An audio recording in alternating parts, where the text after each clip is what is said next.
बेसबर बेसबर हाँ डूबे एक दूजे में यहाँ। सो कैसा सर, इस वक्त आपका मैं श्री आर के में नमस्ते सभी को। सो आप सबको पता चल गया होगा 24 फरवरी को अराउंड दोपहर को शाम को लगा लो शॉर्ट लिस्ट आ गई थी। ठीक है जी। जो मैं बेसिकली अब एनएमएमएस मुंबई की स्पेसिफिकली बात करने वाला हूँ। ठीक है जी। एनएमएमएस मुंबई में दो तरह की शॉर्ट लिस्ट है बेसिकली, मेन उन्हीं की आई है मैंने जहाँ तक सुना। NMIMS MBA core, NMIMS MBA HR. ठीक है जी। एंड 24 फरवरी को आई थी और 5 मार्च तक का टाइम दिया। लगभग मतलब आप लगा लो कि ऑलमोस्ट 5 वहाँ दिन हो गए, 5 यहाँ 10 दिन, मतलब हम मुझसे एक दिन ज़्यादा है। बट इस टाइम फीस थोड़ी बढ़ चुकी है। Now it is 11,95,000। ठीक है, जिस हिसाब से ये फीस बन जाती है 2 साल की अप्रॉक्स 24 लाख। ठीक है जी। एंड ये जो फीस है ना, देखो मैंने एक लोन पे वीडियो बना रखी है। बेस्ट ऑप्शन तो होगी कि अगर आपका पैसा है तो दे दो, वो तो उसके ऊपर तो कोई ऑप्शन है ही नहीं। पर अगर आपका पैसा नहीं है तो लोन ले सकते हो। और लोन कैसे लेना है उसके लिए एक अलग वीडियो बना रखी है। 20 लाख तक का लोन कड़क मिल जाएगा और नीचे डिस्क्रिप्शन में, क्योंकि वो जल्दी भी प्रोसेस कर देते हैं। ठीक है जी। अब हम बात कर लेते हैं कि अब शॉर्ट लिस्ट आ गई है, अब काफ़ी लोग वेट लिस्ट में है। ठीक है जी। तो कुछ लोगों का हुआ है कि कुछ लोगों का तो दोनों में हो गया, कोर एचआर में। अब वो उन पे है कि वो किस में जाना चाहते हैं, एचआर में जाना चाहते हैं या कोर में जाना चाहते हैं। ठीक है जी। काफ़ी लोग मुझसे पैकेज पूछते हैं कि भाई पैकेज बताओ। तो मैं आपको बता दूं कि लिंक्डइन पे, इंस्टाग्राम पे एनएमएमएस मुंबई की जो पेजेस हैं, जो रियल पेजेस हैं, उनकी जो आई है स्टेटमेंट वो एकदम सही है। ठीक है जी। बीइंग इन अ कॉलेज तो मतलब लोग पूछते हैं इन्फ्लेटेड तो नहीं है, कि नहीं, वही सही है। ठीक है जी। एक बात तो ये बात हो गई। दूसरी बात हम कर लेते हैं कि फीस देनी, फीस फटाफट दे दो। क्या होता है कुछ लोगों का एचआर में हुआ होता है, but they want to go in maybe finance में जाना चाहते हैं, जनरल करना चाहते हैं, मार्केटिंग करना चाहते हैं, ऑप्स कर सकते हैं। तो पर उनके भी एचआर में हुआ है। तो देखो इसमें थोड़ा रिस्क गेम क्या है, अगर आपके पास और कोई कन्वर्टेड है तो बेस्ट है। पर अगर अभी तक कोई कन्वर्टेड नहीं, एनवायरमेंट स्कोर की उम्मीदें हैं और आपको लगता है कि आपका हो जाएगा क्योंकि आपकी स्कोर अच्छी थी। ठीक है, जिनकी स्कोर जैसे आगे 232 कट ऑफ गई थी, तो आगे 232 से लेके 240 तक के बीच में जिनके है वो तो उम्मीद छोड़ दें अगर वो कोर में जाना चाहते हैं। तो एचआर में तो अगर वो सिलेक्ट हो चुके तो एचआर में वेल एंड गुड है। क्योंकि पिछले साल जो मैंने जितना भी लास्ट सुना है वो 240 से नीचे मैंने वो रेयर ही कोई सुना हो जिसकी जो कोर में गया था। पिछले साल 235 जो कट ऑफ थी तब की बात कर रहा हूँ। पर ऐसा ये भी नहीं है कि जो 240 के ऊपर वाले थे वो सब कोर में चले गए। एचआर में मैंने जो हाईएस्ट स्कोर सुनी है वो 275 तक सुनी है मैंने। तो वो तो चॉइस की बात है। तो अगर आप एचआर की वेटिंग लिस्ट में हो और कोर में जाना चाहते हो तो आपको फीस भरनी पड़ेगी। क्योंकि पिछले साल मुझे भी जानना था कि क्या हिसाब होता है, तो उन्होंने कहा था आपको फीस तो भरनी पड़ेगी। अगर आप फीस ही नहीं भरोगे तो आप वेटिंग लिस्ट से बाहर हो जाते हो। ठीक है जी। अब वेटिंग लिस्ट क्लियर होती है या नहीं होती वो तो भाई सब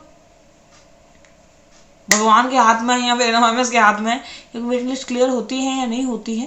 एंड अपार्ट फ्रॉम दैट अगर आपके दोनों में ही नहीं हुआ है तो आप कुछ नहीं कर सकते, चिल मारो। क्योंकि आपको फिर कुछ भी नहीं लिखाएगा कि आपको फीस भरनी, कुछ नहीं करना। अगर आपको दोनों में नहीं हुआ तो दोनों की वेटिंग लिस्ट में हो, ऑब्वियस रीजन है। आप देखो मेरे हिसाब से 2 बार वेटिंग लिस्ट दो बार वेटिंग लिस्ट के कुछ नंबर्स क्लियर होंगे।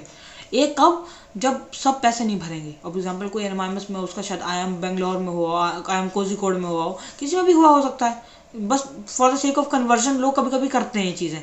ठीक है, तो वो फीस नहीं भरेंगे। देखो जहाँ तक बैच स्ट्रेंथ की बात थी वो अराउंड लाइक 720 के आसपास थी total batch core plus HR की। तो हो सकता है कि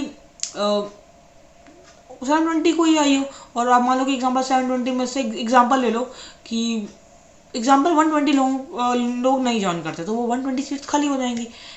एचआर की होंगी। पहले जो वेटिंग लिस्ट आती है वो जनरली अगर क्लियर, अगर दोनों ही क्लियर नहीं हो तो पहले आपकी एचआर की क्लियर होती है, फिर आपकी कोर की क्लियर होती है। ठीक है जी। तो फिर अगर 5 मार्च तक जो लोग फीस नहीं भरेंगे तो मुझे लगता है कि 5 मार्च से 12 मार्च के बीच में फिर एक लिस्ट आ सकती है जिनका कुछ देखो। और लिस्ट आई इसका नहीं कि सबको पता चलेगा कि तुम्हारा वेटिंग लिस्ट आप हुआ नहीं। अगर आपकी सिलेक्शन होगी किसी डोमेन के लिए, यानी कोर मुंबई या फिर कोर एचआर, सिर्फ तब ही और सिर्फ तब ही आपको आएगा कि भाई साहब ये हिसाब है और आप फीस भर दो, आपको 6-7 दिन दे दिए गए हैं। ठीक है, ऐसे नहीं आएगी मेल। क्योंकि मुझे यहाँ तक याद है पिछले साल जब मैं वेटिंग में था, एचआर में होकर कोर की वेटिंग में था, ऐसे कोई शॉर्ट लिस्ट वगैरह मुझे नहीं आई। पर मुझे सुनने में आया था कि पिछले साल किसी ने मुझे बताया कि आई थी वेटिंग लिस्ट, पर बहुत ऐसा कट टू कट, और उसमें कुछ ऐसे कुछ नंबर्स मिलते हैं, नंबर्स बहुत हज़ारों के आसपास होते हैं। तो अब मुझे नहीं पता, मैंने किसी का कभी, सबका वेटिंग लिस्ट 900-1000 के आसपास चल रही है। मैंने किसी का नहीं सुना किसी 100 हो, किसी का 1000 हो। सॉरी 200 हो तो उनके क्लियर होती होंगी। जब फीस नहीं भरते होंगे लोग, मतलब उनको अच्छा बेटर कॉलेज मिल चुका है वो तब, या फिर एक्चुअली क्या होता है बड़े बड़े आयाम्स की ना जो कन्वर्जन होती है वो जून में पता चलता है। तो बहुत सारे लोग मतलब और भी बड़े बड़े जैसे MDI हो गया, FMS हो गया, इनकी कन्वर्जन लेट पता चलती है, जून में पता चलती है। तो काफ़ी लोग जून में भी छोड़ते हैं। इसलिए हमारे जब 2 हफ्ते का कोई फंडामेंटल का कोर्स होता है तो उस टाइम पे बहुत बच्चे, उस टाइम पे उसके बाद जो फाइनल में आते हैं लोग तो काफ़ी मतलब जो छोड़ने वाली इनका माइंड होता है ना, वो जैसे 10 लोग छोड़ने का उनके माइंड में होता है कि अच्छा इसका रिजल्ट आ जाए आ जाए आ जाए, उसमें से 7 लोग मेरे हिसाब से छोड़ देते हैं। तो 2 बार आ सकती है, पर अगर आपका कुछ तगड़ा है तो कुछ ज़्यादा उम्मीद मत लगाना। मतलब ये मत समझना कि हो ही जाएगा क्लियर, ऐसा मत समझना। पर हाँ, अगर आप HR में हो, सिलेक्ट हो गए, में जाना ही चाहते हो तो कर ही लो। अगर उम्मीद रखना चाहते हो तो कर लो, ठीक है, क्योंकि environment is a good college, इसलिए कर लो, ठीक है। और ज़्यादा उम्मीद तो मेरे हिसाब से तो नहीं है। बाकी रह के देख लो, क्या पता आपके पास किसी का पर्सनल एक्सपीरियंस होगा। और ये वीडियो अगर आप अभी फेब एंड की जगह पे जून एंड या जुलाई एंड में देख रहे हो तो आप कमेंट करके बताना अपना वीडियो में कि क्या हिसाब है क्या हिसाब नहीं था, ठीक है जी। एंड लोन की वीडियो में फिर से बताया था, लोन की वीडियो को डिस्क्रिप्शन में भी दे देता हूँ, पिन कमेंट में भी डाल देता हूँ कि लोन ना 20 लाख तक से मिल जाता है। और ऐसा नहीं कि 10 लाख अभी पे करना है, जितनी भी है ना फीस 12 लाख रुपए की, 11,95,000 की फीस है, वो सीधा आप पेमेंट कर सकते हो। मतलब उसमें कोई इशू नहीं आता, और वो पेमेंट की भी कोई प्रॉब्लम नहीं आएगी, और सब सही बैठ जाएगा बस। अब और तो कोई इशू नहीं होना चाहिए। एंड मैं सब कहूँगा कि वेटिंग लिस्ट में हो तो बेस्ट ऑफ लक, पर सिर्फ ये मत सोच के चलना कि भाई वेटिंग लिस्ट तो क्लियर हो ही जाएगी, ये मत सोचना, क्योंकि मतलब हमारा वेटिंग लिस्ट तो बना तभी बनाता है ना, थोड़ी बड़ी वेटिंग लिस्ट होती है यहाँ पे, क्योंकि ऑब्वियसली 720 बच्चा है तो 1000 के आसपास वेटिंग लिस्ट जा सकती है, क्योंकि डिमांड है। तो अब जैसे जैसे पैकेजेस बढ़ते हैं कॉलेज के, वैसे वैसे डिमांड भी बढ़ती है।